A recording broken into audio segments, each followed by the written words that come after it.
Hey, what's up, pro wrestling fans? Welcome to Nation's Corner. I am Front Row. Joining me, as always, is the great, coming to us from the great state of California, Trenda. What's up, Trenda? Hey, Front Row. Glad to join you today as your Man, I'm glad you're substitute here. co-host. You've been on too many times to be a substitute. I feel like we got to get you on the payroll. You know, if we pay, Hey, I'm willing. I'm willing. We can talk about it.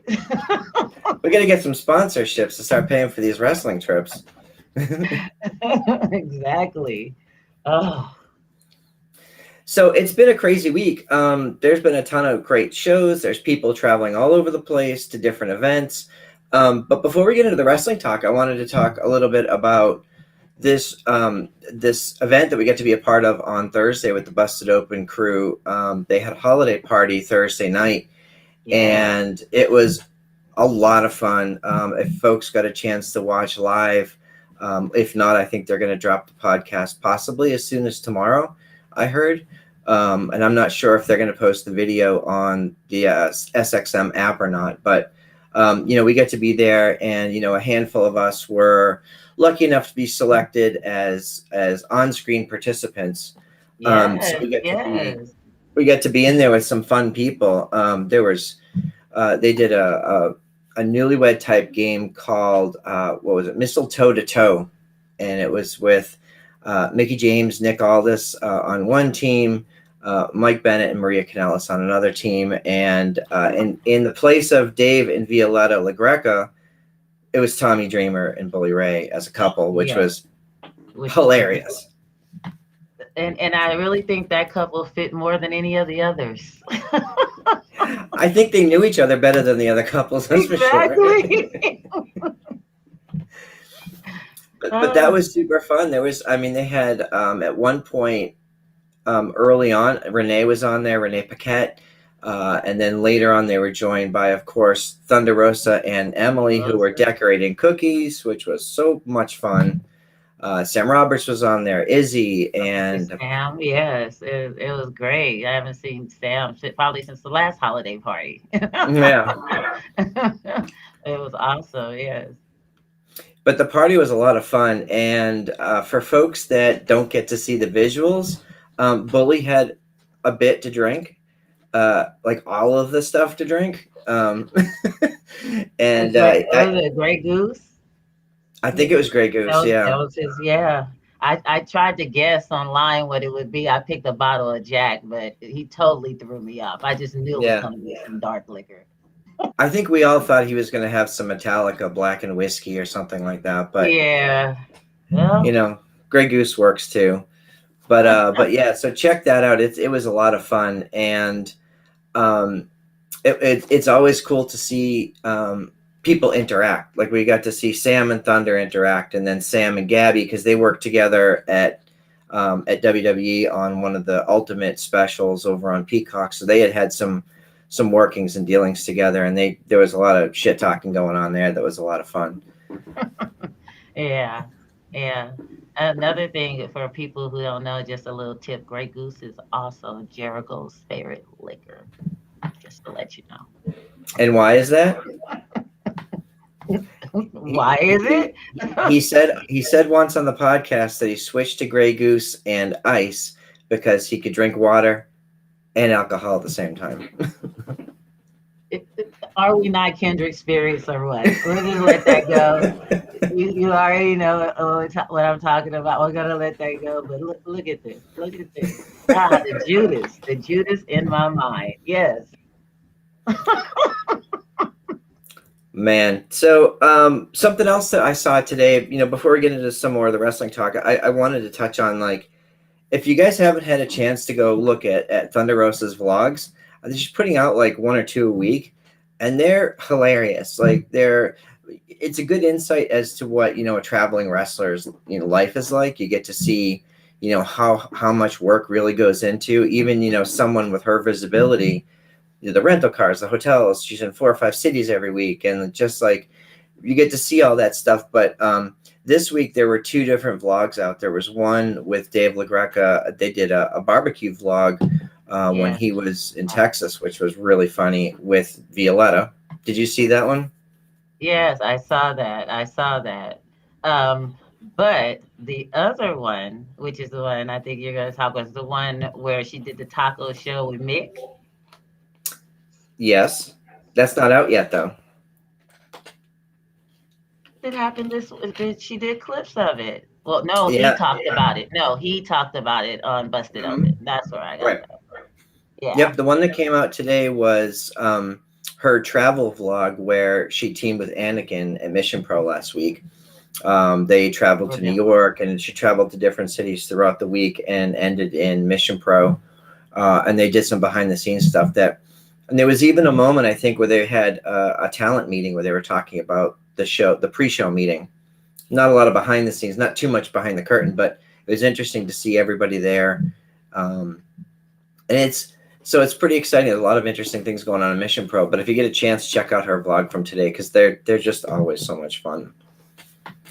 But to your point, Mick and Thunder have both shared some pictures from her vlog from next week, or I think it might be next week. With the Hardcore Legend, he was in Texas last week, and they did share some tacos and film it. So Yeah, I Mick think is one of my that's where I saw it at on Facebook. I saw because I follow her on Facebook, so that's why I saw the pictures. I'm like, okay, I thought that was coming, but all right, next week. Looking forward to it. soon, yeah, and shout out to Brian and Thunder for always promoting and supporting our show. They were in the chat during the vlog premiere today and talking about the Nation's Corner. So Yes, we appreciate it. thank you so much. So Brian's our guy, so last night was also a big night for you. You got to be part of a big GCW show. I know you've been looking forward to this for a long time. So fill us in. What was the experience like to be in that crazy arena or it, venue? crazy is not even half of what I witnessed last night. Just want to let you know. Um, First of all, this place was packed. People are lined up against the walls in here in this. I don't even know how to explain. It's maybe a little bit bigger than a high school gym, but people are lined up against the wall. They had seating and everything. They had like 5 rows of seats, and then after the fifth row was like general admission where everybody had to stand. And I luckily was able to get a seat in the fifth row, which not really what I'm accustomed to, but at the same time, I was very lucky because my seat was right on the edge of where the entrance and exit was for all the wrestlers coming in and out. So with that being said, I had first view of everybody as they enter the ring, as they exit the ring. Everybody was stopping and taking pictures with all the fans. So that in itself was great. Um, I don't even know where to begin with as far as matches are concerned because there were so many matches. I mean, I don't want to talk about the whole card because I really could, but maybe like two or three, four that stood out Yes. to So me. let's set the table. So for folks that were watching from home, which is everybody but Trenda, um, Fight TV had some issues with their streaming last night, so we weren't able to see the first like 35 or 40 minutes of the pay-per-view. And I think you had talked about some of that was getting the fans into the arena and to the venue, and some of it was just we're late. Like I missed the Ninja Mac, match and things like that. But so one of the things, and I think I sent you this picture when the Briscoes came out. They were on, or I think it was Mark Briscoe was on the ringside, and if you look right behind his lower half, I see Trenda's head, and I have this great picture. It's a Yeah. great picture. So So, and at the same time, real quick, at the same time, when he came out, there was myself and another young lady who he had seen earlier, and when we was just kind of walking through, and we both had the shirt on, like I'm wearing my boy shirt again, but she had a different Briscoe shirt on. So when he came out, he looked for us in the audience and he pointed at both of us because of our shirts. When I was like just amazed at the interaction that I got from him. I'm Jay. I'm sorry, this is Jay. Mark was in his own world, Like I don't know if this is like kayfabe or whatever, but he lives this gimmick. Like he was he cared nothing about anybody other than the person in the ring fighting, um, beating up people. He it was a lot of cursing going on, but oh my god, it's just super exciting.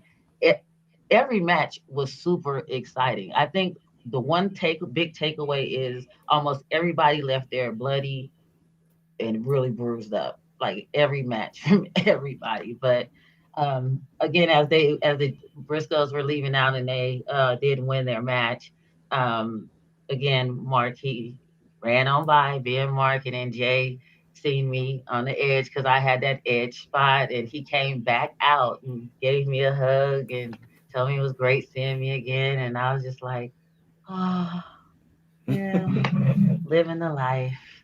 That's So what you're accustomed to.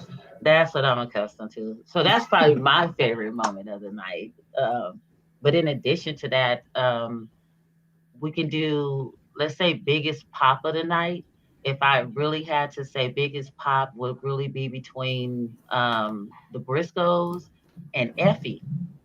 Effie is like a hometown legend. Like everybody loved Effie, and of course, Matt Cardonas and Chelsea were, they were the bad guys. They were the heels. He played that role up really great. But Effie was fabulous, just running around the ring, having the intergender match. Um, Matt Cardonas was hitting alley catch really hard. Like it was some real stiff, just everything from the slaps across the face to the clotheslines. Like she had bruises on her chest when I got my picture with her later on. So yeah, like I really commended her. Like she was in there taking some hard hits from Matt Cardona. So that So I want to talk about that match because it's been really interesting to me. Effie's been one of those people in GCW that you say is like a homegrown talent. Obviously, he didn't start there, but he's really grown as a talent there.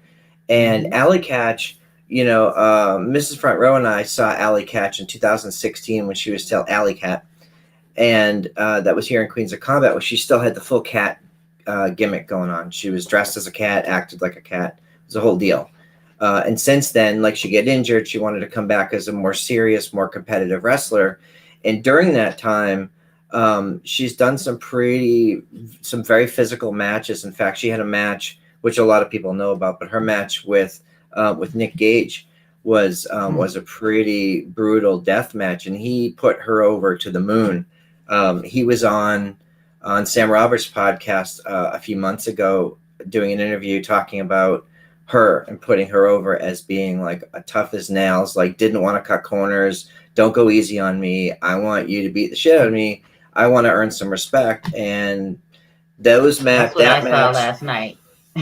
That's what I saw last night because she was getting hit hard. I mean, it was no trying to sell or anything. Like I said, bruises was there to prove it, and when they were afterwards, when they were selling merch, she was just right there with everybody else, and I'm like, whoa! I'd be in the back with some ice and lozenges or something. I don't know.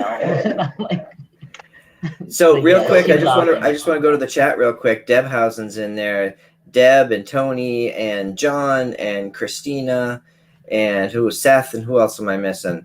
But a whole group of people are in Philadelphia right now. They got to go to a really cool meet and greet opportunity. They met like everybody from like Sting and Bischoff and just a whole ton of cool people. And now they're in the ECW arena waiting for the show to start. And that's a big show tonight. I think being headlined by Jerry Lawler and Bully Ray. Wow. So shout out to our folks in Philly having a Hey good time. crew, have fun. But yeah, so that match, the intergender, well, one of the intergender matches really impressed me because Matt is so like we saw Matt Cardona in NWA, and he's been like Mm-hmm. really building himself with this indie cred, and which is weird to say because like he was the internet champion when he was in WWE, but that was part of his storyline. That was part of the thing that he was doing to get himself over. Well, he leaves the Yeah. company and he goes through these indie promotions. You know, even not that the NWA is necessarily an indie promotion, but like the smaller promotions, and he's really built himself up to be a well-rounded, fully immersed bad guy. And Oh even when yeah. we saw him Oh in the yeah. lobby. He ignored everybody in the lobby. Like he was full on. Don't talk to me. I'm going to my room. It was 24/7 for him. Oh yeah. So yes, he is the ultimate bad guy. He got I would say almost the highest amount of boos last night. Like him and Chelsea literally got booed out of the arena as they were leaving. People were just they did the na na na na song, was waving, happy, just get out. Like yeah, and then you heard what Trevor said in NWA, it's always somebody. Here comes this Matt Cardona always trying to get his title now. So he's working his way around and very good at it as I might say. He's becoming an ultimate heel. I love this version of him better than being a nice internet champion any day. So I'll take it. Yeah, and of course, we saw Chelsea in St. Louis when she returned Yeah. as the hot mess, and she has also put so much work into being, even when the cameras aren't on her, when she's interacting with the crowd, she is fully that person, and it's pretty cool to see, and to see them together in a GCW ring. To just generate the kind of hatred that he's been able to generate, even when he won the title. I mean, the heat in that room, people throwing so much stuff in the Oh ring, my which is goodness. not a thing that happens Yes. anymore. Uh, we'll talk about that because it happened last night. Okay, I didn't see that, so I want to get there. Oh, it happens. Mhm. I survived it. Oh, jeez. So I think So, that match of the matches that I did get to see was my favorite, just because the story and the emotion and the fact that that match continues to show the world that women can compete in any forum against any competitor when the story's right. And I think Alley Catch has really proven herself to be as tough as any of the guys in there. And I'm just super excited to see Team Bussy doing their thing, and yes. I'll be happy to see what they do next.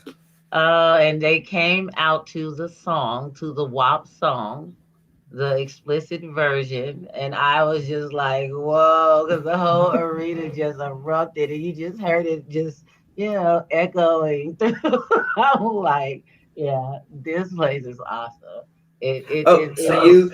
you talked about this. You talked about how it's an adult feeling in the room, and then Matt Cardona was flipping off children around the ring. I'm like, I want to hate this as a parent and love it as a pro wrestling fan. Exactly. Ew, I'll tell you the it's like a miniature AEW feel with all the ECW mindsets. Because the crowd is super energetic. That's why I say the AEW feel. The crowd is super energetic. But the mindset of some of these people, I said, hey, my life in danger in here now. Like it got real quick. So in saying that, I said that Cardonis and Chelsea got probably the second highest amount of boos. The number one boos of the night went to Jacob Fatu. Jacob had his match with Sheik. Okay. So honestly, the match is going. They're doing their thing. It wasn't a no hold, but a non disqualification match. So they got doors and chairs and all this is great. This is beautiful.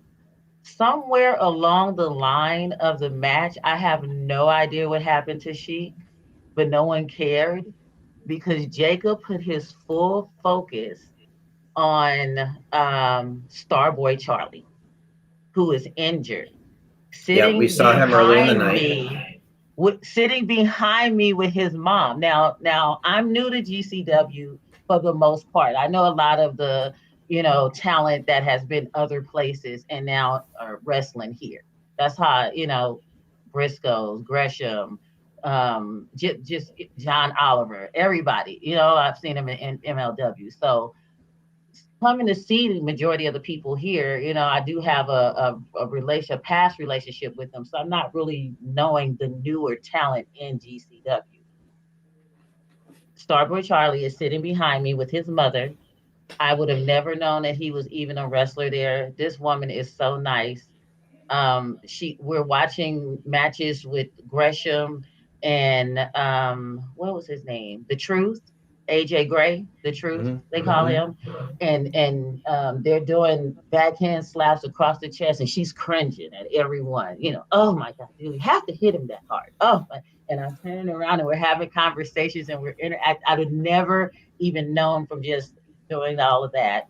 That was someone's mom who's actually a part of the show. So then I learned when you guys did, when they introduced him, and fast forward, Jacob's having his match, and he just zooms in on Starboy Charlie, just zooms in across the room from the ring, and he's like, "What you looking at?" And I guess there was some friction before. Someone on Jacob's crew had put him out. That's why his leg was broken in the first place.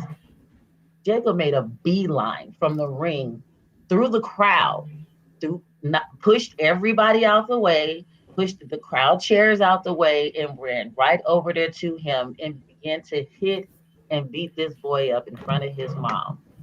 His mom went livid. I mean, I don't know if this was came across. I don't know if they were planning this, but his mom went livid. She was slapping people, hitting people. People were trying to grab her and hold her. Now, I don't know if it's a work or a shoot. Definitely had me going. But at the same time, they're the people who's holding her was trying to tell her like in a calm voice to calm down. It's okay. It's okay. She is not hearing it. She ain't feeling it. And only thing I'm thinking of as a mother is let her go. Just let this lady go. And they did at one point. She got away, ran to the ring. They flattened her poor child in there with his broke leg. She's crying. It was just a big issue. But at the same time, like I said, they threw chairs at each other. They threw. I don't know if they were planning it. Like no hands went up. Like chairs was literally hitting people's heads directly. Not fans, but Jacob and Sheik um I forgot who the gentleman it was that was with Jacob, like his bodyguard, this big guy he had with him. But it just became a big thing. So crowd screaming boos, screaming because they squashing this kid. Next thing you know, people start throwing water bottles, cans, beer cans. It was food final. I'm like, whoa, what is going on here? I'm like, oh, it's getting dangerous in here. Like it was crazy. And because they were right there, a water bottle just said, shoo. I'm like, oh, it is dangerous in here. I grabbed my busted open poster and I'm like, we getting out of here, guys, because it's not safe. But yeah, it happened last night. That match, they didn't even have an ending to the match. It was just over. It was just we trying to clean up, trying to get the seats and everything back together for everybody. The floor was a mess, a mess. I'm just like, oh, but yeah. Last night it went, the FU Jacob, FU Fatu, just throwing stuff at him. I'm like, please hurry up. That's where you don't really want to be, where they're going back to the dressing room because everything they're throwing is your way. I'm like, oh shit. But So yeah, was that the main event? wasn't the main event. After that was the barbed wire match, which was the main event. So it escalated from there. Yeah, it escalated from there. And then the crazy part about after that, Jordan Oliver and Atticus Atticus Cooper, Coger, they did an awesome job. For a barbed wire match. Yes, they were cut. You can see the gashes in their arms. Like, you can really see how the barbed wire is just sinking into their skin and blood. And they had doors that were on fire, and they were, what did he do? Um, just flipping each other into the doors as they were on fire, and just speared him into a door. And I mean, it was a good match. But after seeing all of that, and the crowd was just so like angry at Jacob and everything, that barbed wire match didn't get as much love probably as it would have gotten if it was maybe before. And that's crazy that you can have a barbed wire match that doesn't get the heat or the attention because of the story that's being told in the previous match. And the previous match not being like a death match per se, maybe no DQ, but tells you the story that they're telling. And so I know you mentioned it earlier, but like Dark Sheik has really become one of my favorites there. She had a match with Nick Gage as well, and he gave her the ring at the end of that match. He just didn't even do his post-match speech. He just left, and he had so much respect for what she had done in that match that he just gave her the ring and walked out of the arena, which is not like him at all. And the crowd was like, oh, okay, you're a made woman now. Like, this is it. And she has gone on to have some pretty incredible matches. So is there anything else from the show that you wanted to touch on? Like I said, the love that the crowd gave PCO and Brody King was just amazing. It was really hard for them to even choose with the Briscoes and them, but when it came down to it, the Briscoes got that love, but they definitely love seeing Brody King, and PCO is amazing. Like for me, last night was like, I told you guys I've never been to a Ring of Honor show. And last night I got to see so many Ring of Honor talent that I've always wanted to see in person. And I really am grateful for GCW just being able to bring that to me, because at this point, not really knowing the future of Ring of Honor, I didn't know if I'd ever be able to have these experiences. But yeah, it was really good. A- Awesome show. Like, So let me ask you, this is, they're going to be in the Hammerstein Ballroom in they January. mentioned it. So in New York, the New York State Athletic Commission still has rules and regulations for pro wrestling, which is whatever it is, right? So they're not going to be able to do a lot of the stuff that they can do in California and in other venues. So it's going to have to be a different show than what we're used to seeing from DCW. Do you think the fans will be let down, or do you think that they'll figure out a way to make that work?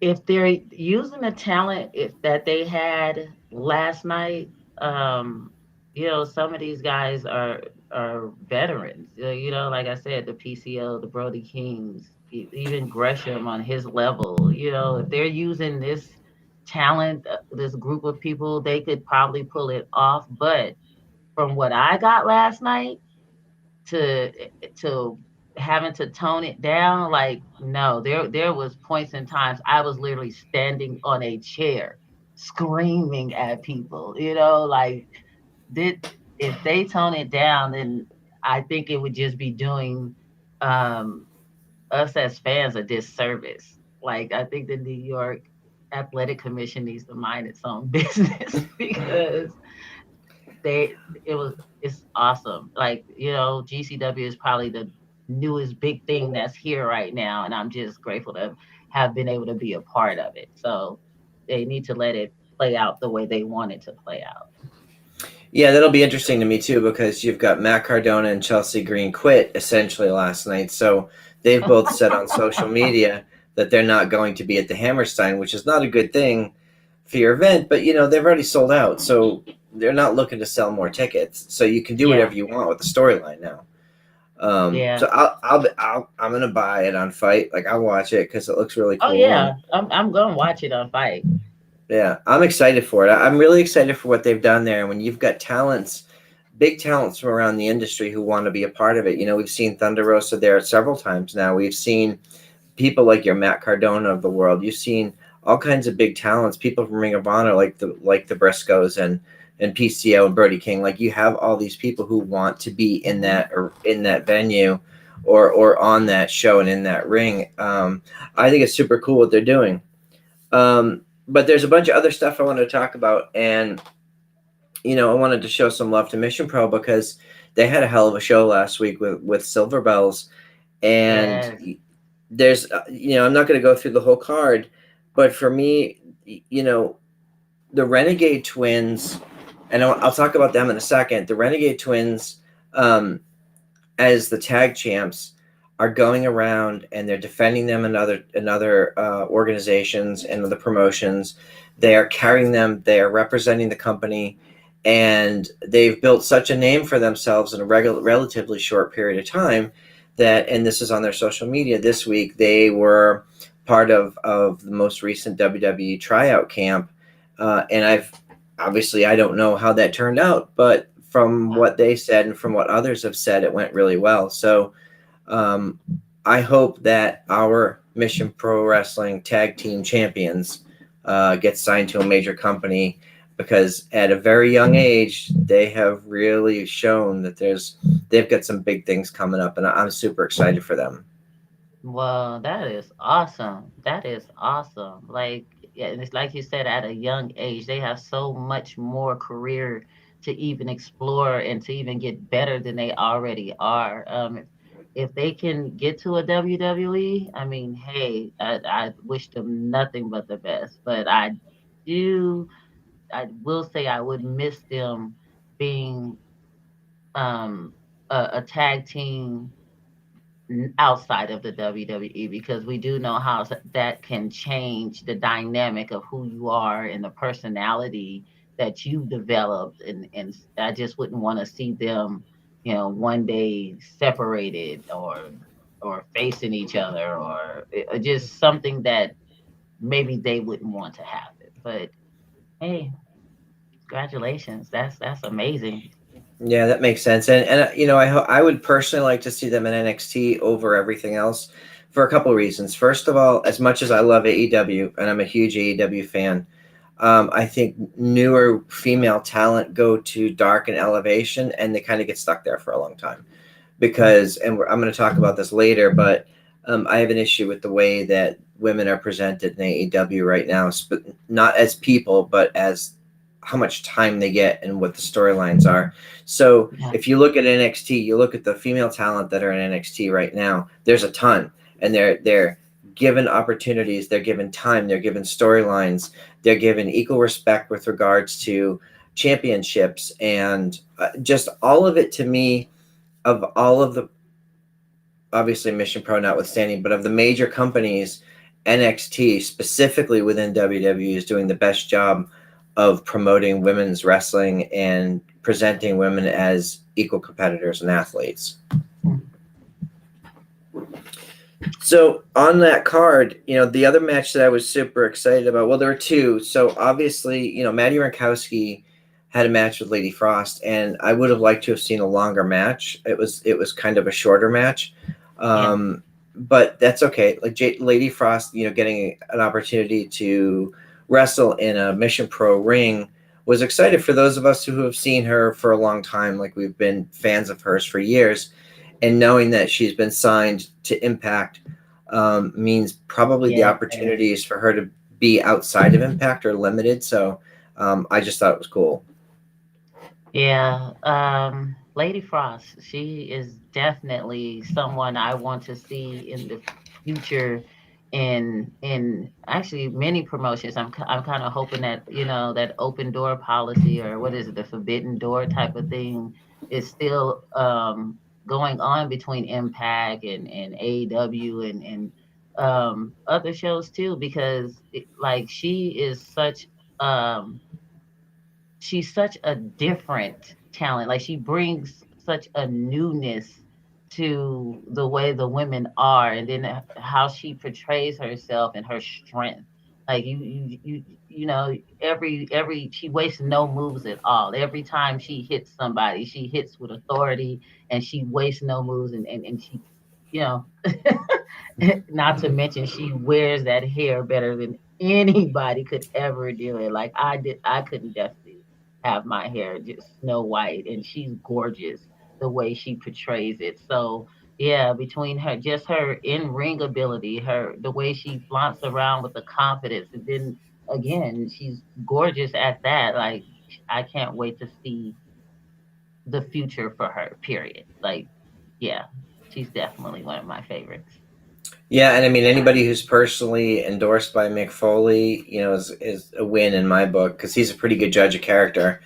The first time we saw Lady Frost was I think 3 years ago, maybe 3 or 4 years ago here at Queens of Combat, and I had actually seen Mick had mentioned something about her because they're friends, and Mick had married Savage Gentleman and Lady Frost. He had officiated their wedding, Oh wow, that's and so I good. think she talked about that when she was on our show last year, and we talked to Victor about that briefly when he was on a few weeks ago, or last week, Yeah, last and week. time's going by very quickly.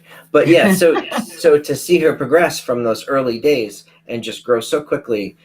She trains MMA, she trains pro wrestling, she's super athletic, she's super acrobatic, and every month goes by, she gets better. Like every match I see, I can see her getting better and better. So Hmm. I'm excited to see what she does in Impact, and it's only a matter of time before she's a champion over there, as far as I'm concerned.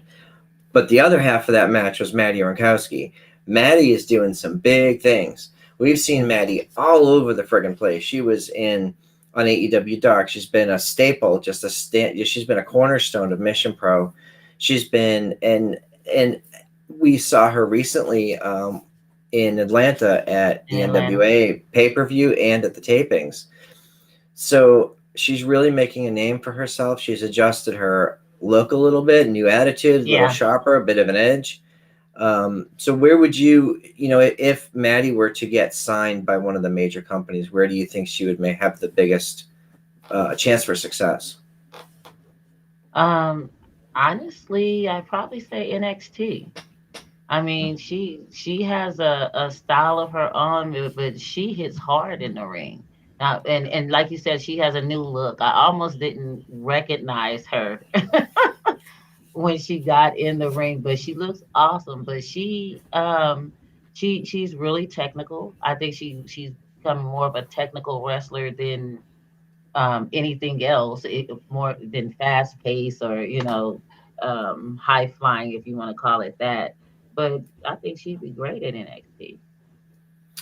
Yeah, and of course the match I think that most people were definitely looking forward to, and we broke the news on our show a couple months ago. Thanks to Melanie for being a guest on our show and breaking the news that Thunder teamed with her son Anakin against Mhm. JP Harlow and Mighty Myra, and this was an interesting match because Anakin's not well known in the wrestling world. This was his first big match, not his first actual match, but it was first Yeah. big match.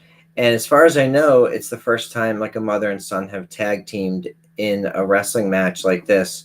You have your Buff and Judy Bagwell, but that was a one-off sort of. She's not a wrestler. Like Anakin's a wrestler. Like he's a trained, Dog Pound Dojo, trained by Thunder and Jazz and all those people over there. So like, and you could tell in the match the way that he kicks and hits and his drop kicks and all that were very crisp and tight, very Thunder esque. Right, you could see the influence there. But what did you think about this match? So, I just thought it was an awesome match. As a mom of a son, I was just proud, to see him out there. Like you said, very Thunder-esque. You can see how when he hits the ropes and the way he runs in the ring, how it's kind of parallel to Thunder altogether. But man, like I said, just watching it, and I think I've tweeted this, like, this is a moment that they will never forget. Us as fans, we got to, witness it. but to beat it in the ring with your mom, like on national television for the first time, and having that chemistry, you can see they work great together. Of course, that's his trainer, but still, like, and then even though you can tell that he has a lot more to learn, a future of wrestling with all these young men in it is just across promotions, like between him and the gentleman in NWA, with what is it, AJ Hawks and Carrie, and I'm just thinking of all the promotions and all the younger gentlemen that I see coming up. I'm just excited. I'm just excited. This is It is awesome. interesting because we got a chance to talk to PJ Hawks and Luke. We got a chance to talk to Kerry and Ricky Morton, and they have so much pride that their children are part of this thing, and they want to make sure that they're brought up right. But what I think was interesting, and you and I were talking about this, it would be very easy for someone like Luke Hawks, or maybe not Luke, maybe someone more like Ricky Morton, who's a little older, to look at the new generation and be critical. But if you talk to Ricky, if you talk to Thunder, these parents at varying age levels, but they're all parents who are veterans of certain levels, they're very encouraging and very encouraged by what their children are doing. So it's definitely Yeah. exciting. I do want to mention, we talked about at the start of the show, like the vlog. Go look at the vlog because there's a lot of Anakin and Thunder behind the scenes and going into this match. Man. Yeah. So yeah. Oh, shout out to Anakin Brian stuff. Rosa in the chat. Proud husband and father. Yes, yes. Yes, You have I every can see reason to it. be. So But yeah, yeah, this looking was forward to just seeing what else Anakin does in the future, and hopefully, they keep him as a regular on Mission Pro, and we can watch him grow. yeah, and Brian can keep me honest, but I think I saw an advertisement either today or yesterday that Anakin has a one-on-one match coming up. I don't remember what promotion it was. Wow. Maybe he can help us out in the chat. But yeah, I thought I saw that on social media yesterday or today. He has something coming up. But so next month, I want to look forward a little bit to January. We've got the new Mission Pro pay-per-view, Crazy Train, which, all right, I'm an Aussie fan. Like, Crazy Train's awesome. So, like, I'm good with that. And I don't know that if any matches have been announced yet, but if you look at the promotional graphic, obviously you have the Renegade Twins, Holodead, Thunder, Maddie. You've got some of the tried and true people from Mission Pro, but there's some new faces on here, like Maserati, who I've not seen yet. Mm-mm. Natalia Markova, who we saw last week Oh, yes, from yes. NWA, and you'll see Uh-huh. her. No spoilers, but you're going to see her a lot in the upcoming seasons of Power and the NWA USA show as well. Yeah, she's Gigi Ray and Viva Van and Roche Chanel. So we've also got. So I did want to mention Genocide. Genocide announced today that she is engaged. Congratulations to Genocide. congratulations. Yes. Bravo. Yes, Miss Front Row, the Russian girl that was in. She's in an interesting storyline in the new YouTube show that I don't want to spoil because I don't spoil things like that. But let's just say things don't go. Oh, here we go. Anakin versus JP Harlow. Let me put this up on the screen. Thank you, Brian. An indie show in San Antonio, January 15th. Oh, cool. Oh, Very cool. wow. And JP, we know JP, who has been, working some of the Mission Pro exhibition matches, the men's exhibition matches, and is a student of Thunder. And he was the Taco Bell guy. Yeah, and Yeah. some new women in Yeah. January. That's awesome. Oh, Yeah, so wow.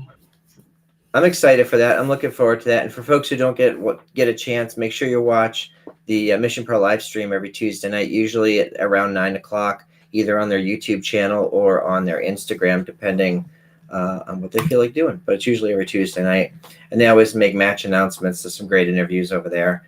And Melanie and Emily are terrific. So lots going on with Mission Pro. We have about 10 more minutes left, but I wanted to cover some stuff in AEW. Oh my God, that match with Brian Who thought you Danielson. came in? I almost did it. I almost did Yes. it. Brian Danielson and Hangman Adam Page. I don't know what we could say about Ooh, it that hasn't been said already because everybody's talked about this all week. But in the moment, I kept thinking, "Oh my God, they're going to go an hour. Like they're actually going to do it." And to take half of your prime time cable global television show television show. and Yes, dedicate it to this, like, and it was worth it. It was totally the right call. I thought the time limit draw was the right decision. It protected both definitely. people. It Hmm. keeps the door open for another match down the road. It gives something for Brian to complain about, and I think that in my eyes as a fan, like I'm not a wrestler, but like I have to think that he showed a lot of people. Hangman showed a lot of people pronouns pal. Hangman showed a lot of people that he's leveled up in a big way after that match. I totally agree. I totally agree. I know we talk about this in Zoom a lot, and I've been saying it since day one. Daniel, oh, Brian Danielson. Oh, him, that guy. Yes. This guy. Yeah. He's not only on a different level, but I feel like he's made every person, and I do mean every match that he has had in AEW, he's made that other person look extremely better than they were, than they ever could be. Not saying that these people are not talented on their own, don't get me wrong, but there is like it's almost like how Bully on Busted Open says that you have to have somebody else to work up to. Like I feel like he is their workhorse person. He is their bar. You know what I mean? Like if you can work up to this, then your match is a 10-star match no matter what. Like he everybody that steps in a ring with him, I feel has been elevated to a different level on on their own cognizance, on their own merit, on their own hard work. But at the same time, it's like being here with him. I know I cannot, you know, mess around. I have to bring my A game, and I just feel like he's done that for everybody he's been in the ring with. Yeah, and Mrs. Front Row says that, they said that he was done. He had the career ending injury, but he figured out a way to do the work, to seek out the right help, to get the surgeries, to do what he needed to do to get back in the ring. And now, they wanted him at WWE to transition to sort of a backstage role. And I get it from a protection perspective. They want to make sure he stays healthy and all that. But he felt, and the doctors felt like he was capable of having some career high or at least continuing his career, right? But Yes, now we're seeing, like, I think this is the best Brian Danielson we've seen since Ring of Honor and maybe including Ring of Honor. And I say that because this is what Bully said too. You take all the skill and the experience of the Ring of Honor matches, you now build onto all of his WWE experience with TV and a variety of opponents, and having all of that experience. You roll that all into one, and what you've got is a guy who said when he came to AEW, I'm not here to put people over. I'm here to show you what being elite actually means.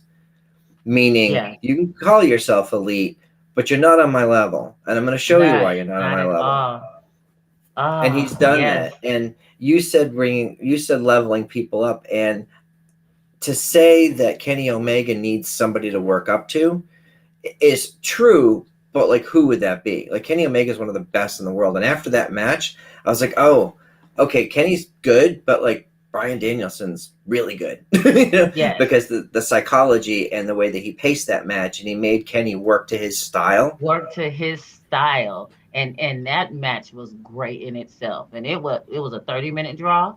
That match was also on a different level, but like I said, you can see how all of his opponents have to come over and work on his level, or they're gonna or he destroys them. He destroys them. He it's not like it's like he's not taking any punches. It's either you're gonna be good, we're gonna get we're gonna do this, or I'm just gonna destroy you in the ring. And I haven't seen that yet from any of his opponents, thank God. But at the same time, anytime he's in the ring right now, I want a front row seat. I need Front Row. I'll take that as a clip right now. No, but I agree, and I don't know what's next for him. I don't need him to hold the title. In fact, I don't care if he ever holds the title. Me either. And Me either. unless Just to, go ahead. unless they tell the story that he's beaten everybody, and why not take the title because nobody's on his level? Hmm. Because at some point, who's the best technical wrestlers on that roster? He's running through them. And I don't mean they're not easy matches. Like, he's having good, long, credible matches. He's not steamrolling anybody. But at the same time, he's beating everybody at the top one by one. You know, does Chris Jericho come back from his tour and okay, but I like Chris Jericho, but he's not Kenny Omega in the ring. Like, he's not. And you've got brawlers like Eddie Kingston. I just don't think that they have a person at Bryan's level. CM Punk's awesome, but he's not wrestling like he was 10 years ago. Bryan's wrestling better than he was 10 years ago by like a I multiple. totally agree. I don't see it. I don't see a person there now. Um, I do agree with Sean. I wouldn't mind seeing him and Eddie go again, but it would what have to be about when more. Moxley comes back though? Yeah, that's a good call. Yeah. Because I mean, I can see them making that work. John's a workhorse himself. He can do it. And I know that, the two of them together, they probably have a hell of a match. I could see that. But other than that, I don't think it's anybody else right now that you can even compare Danielson to. He's on a totally different level. Totally different level than everyone Agree. there. So I usually try to keep it positive on this show, but I'm gonna complain a little bit. All right. I'm frustrated with the way that the women are being treated in AEW. I think that there's some incredibly talented people there that aren't giving the right time and storylines. Where you have, Hikaru Shida, you have obviously Thunder Rosa, Britt Baker, you have Serena Deeb, you have a whole bunch of people who can really go in the ring. And outside of the story that they told with Thunder and Britt, they're not telling fully developed dimensional stories.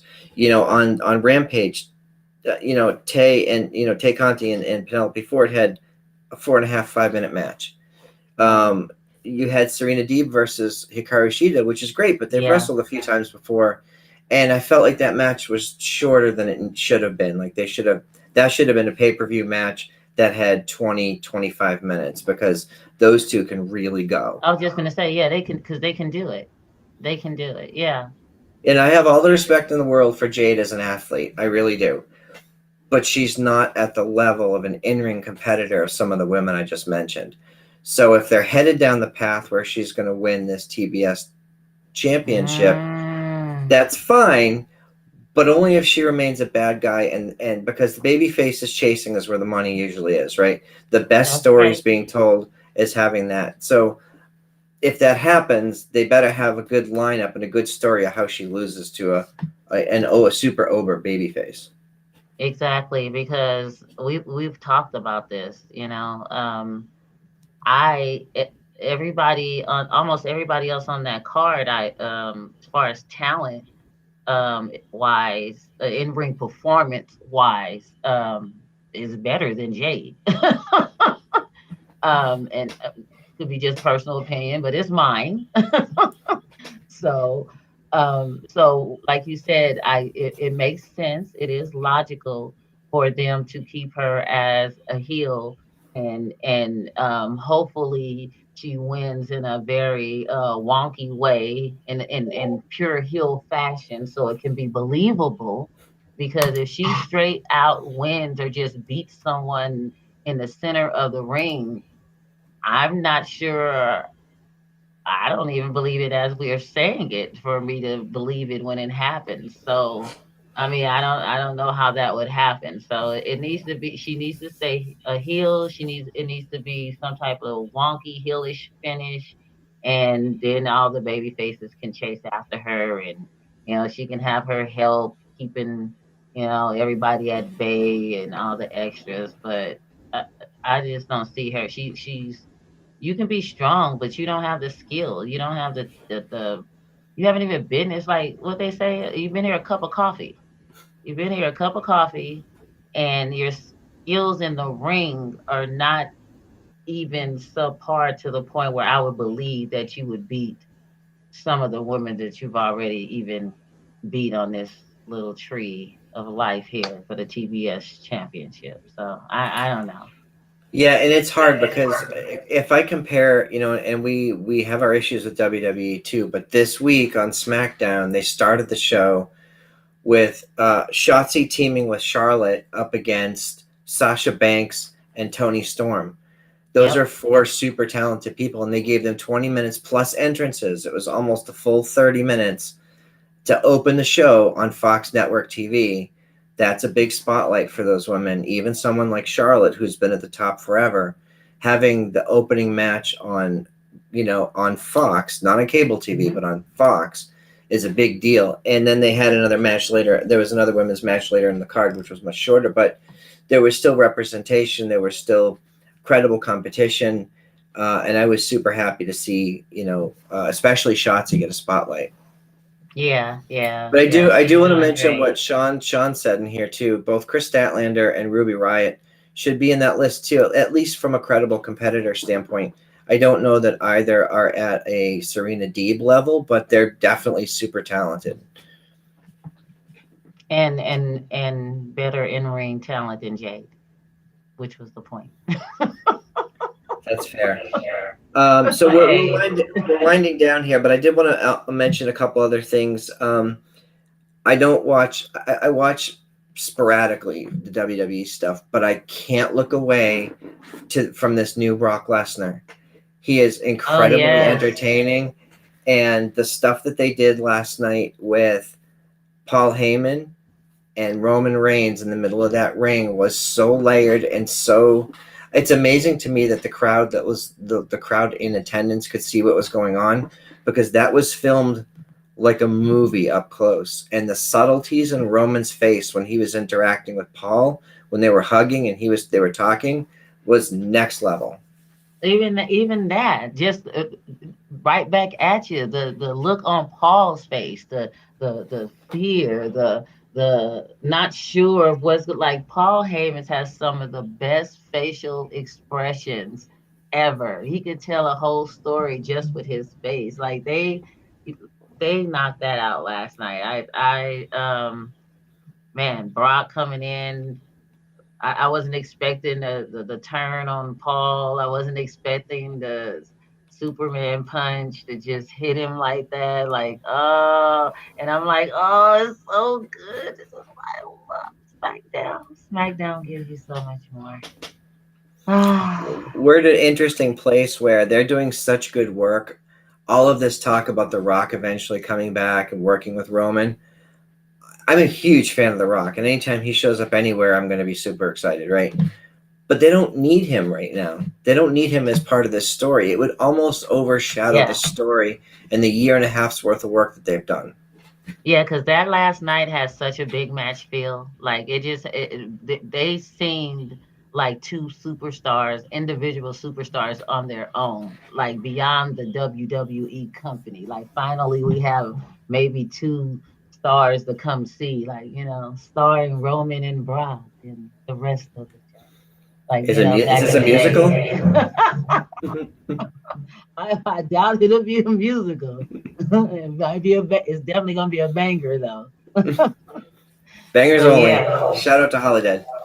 Ah, yeah. I agree. They totally don't need The Rock right now. But the only thing, just my thoughts with that is, I know they've always wanted to do this type of storyline. When exactly would you do it when Rock is knocking on 50 himself and hardly ever in the ring and you know doing movies and like so it's gonna have to come sooner than later. I mean, look, we saw Ricky Morton do a Canadian destroyer last week, so who knows? It's And wrestling. I yes, yes. I did see that. So hey, all right. Yeah. So, like I said, yeah, I'm pretty excited about some of the stuff that's going on across the board. I'm starting to feel like Some of the things in WWE are making me interested, but on the whole, I'm a lot more interested in independent wrestling, whether it's Mission Pro or GCW, or, obviously we've been there in attendance for NWA, like we watch Power on Tuesday nights, and the smaller shows with the more invested audiences. And that was one thing I wanted to touch upon before we go tonight. We have tickets to see AEW here in Charlotte on January 8th. Okay. I'm very excited about that because the last show that when they were here in Charlotte a few months ago, it had a party feel. It had a very excited, like, Attitude Era, like, when Thunder came out, when Jungle Boy came out, when Jericho came out, like, you were there. Yes, and it was awesome. And even Mrs. Front Row, who doesn't watch all the show, she's like, this is like a boatload of fun. Yeah. AEW is fun, just the atmosphere, just the ambiance of being in there with all these other fans. I always say it's like a rock concert. It's just full energy, full blown into everything. Like, this is what we're here for, and they give all of themselves to you. They are super fans. Yeah, and then we know people who have been to the WWE shows, and you can see that. You can see the security guards telling people to sit down. I'm not paying $700 for a front row ticket, first of all. And if I did, I wouldn't let someone tell me that I can't cheer for my favorites and boo the bad guys, because that's what wrestling is. And if that's what they want to do, like, I can't tell them what to do with their shows, but I'm not going to go and be a part of that. I would rather go to a place where they're excited, people are excited to be there. And when the wrestlers come out, they feed off of the energy of the crowd, as you said. So, I'm just and Mrs. Farrow and I both agree. If we go to an independent show with 80 or 100 people, it's a blast. Like, it's just, but we have PWX here, we have Queens of Combat here. Obviously Mission Pro is a little bigger than that, but the Mission Pro shows have that family, like, intimate setting appeal where everybody's interactive, and it's just it's a welcoming feel. It's a welcoming feel. You don't feel pushed off or standoffish when you're with Mission Pro or even NWA for that matter, or just last night, even being at GCW. I mean, it's a smaller event than an AEW or even an NWA, the tapings. Not, I mean, the pay-per-views, but at the same time, it I was telling my kids, it's wrestling fans. I feel like everywhere I go, it doesn't matter if you know each other, it doesn't matter who your favorite person is. Wrestling fans as a whole is just like, you just become a family. Like, I met a couple of people.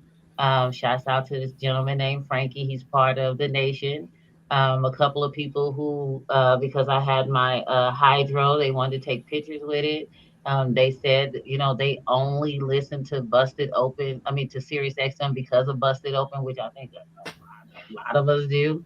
But it is wrestling fans, period. It's the camaraderie. Am I saying that right?